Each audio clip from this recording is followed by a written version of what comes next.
Grayson Perry, Darcy Bussell, the actor Brian Cox, and the comedian Chris Addison. I remember my dad, who used to work after hours at the dining room table, listening very loud to Schubert or to this bagatelle, Middle European stuff often.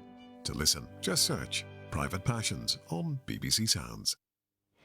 Hello and welcome if you're just joining us here on BBC Radio 3. I'm Danielle Yałowiecka with you this Saturday afternoon, where now it's time for Inside Music. Hello, I'm Michael Harper, countertenor, and I teach at the Royal Northern College of Music and the Guildhall School of Music and Drama. The first piece is a ronde from the Renaissance. When I first heard the crumhorn when I was in early music ensemble in undergraduate school, it put me into fits of giggles. It's a double-reeded instrument which is capped, so that means unlike the oboe where you see the reeds coming together, there's a piece of wood over top of the crumhorn. The crumhorn also has a crook at the bottom, a bit like a walking cane. And so it sounds like an oboe or something like that, with a sort of nasally sound like this, ah, ah, ah, ah, ah. And it really enlivens the dance music with kind of an unexpected energy. I hope you'll enjoy it.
Well, I hope you enjoyed that, especially if that was your first time hearing a crumhorn.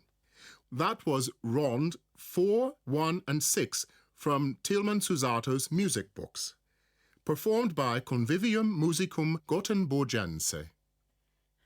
Our next piece is by Fela Shawande. He is considered the father of Nigerian art music. The piece we're about to hear is the first movement of his African suite for strings, Joyful Day. The beginning of the piece reminds me of rushing off to meet someone on a sunny day. You hear the low strings and fast-moving violins and the percussive sharp rhythms, and everything is just like being lifted off the ground right up to the sun. This movement is just bursting with energy.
That was Fela Shawande's African Suite for Strings, the first movement, Joyful Day, played by New Symphony Orchestra, conductor Trevor Harvey.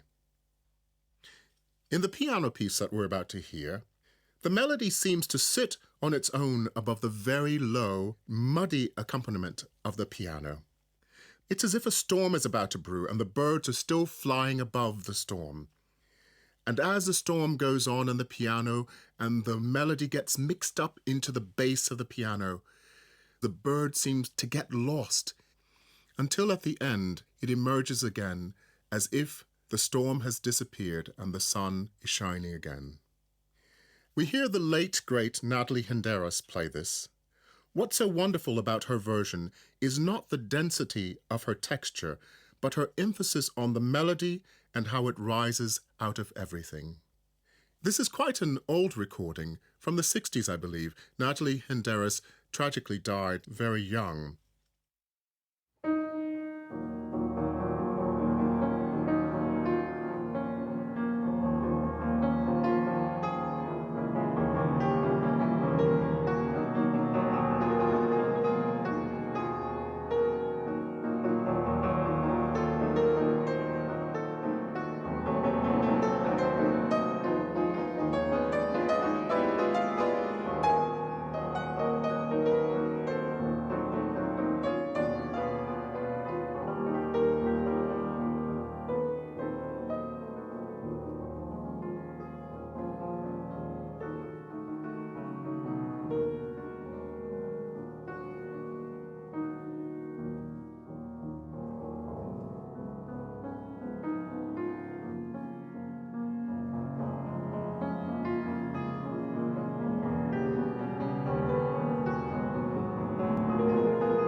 I just love this piece.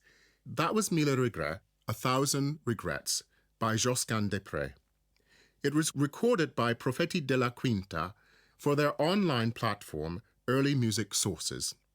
And before that, we heard Rachmaninoff's Etude Tableau, Opus 39, No. 5 in E-flat minor, played by pianist Natalie Hinderas. I often listen to soprano Leontine Price singing the Verdi Requiem.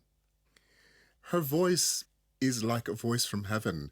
She has an earthiness at the bottom of the voice and just a pristine clarity at the top.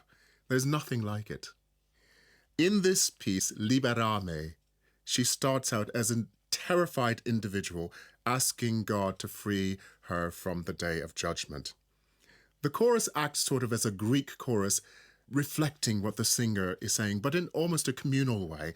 The whole world is coming to this day of reckoning, and the chorus sings really loudly and competing with the orchestra and the trombones blowing out. Everything is coming to an end.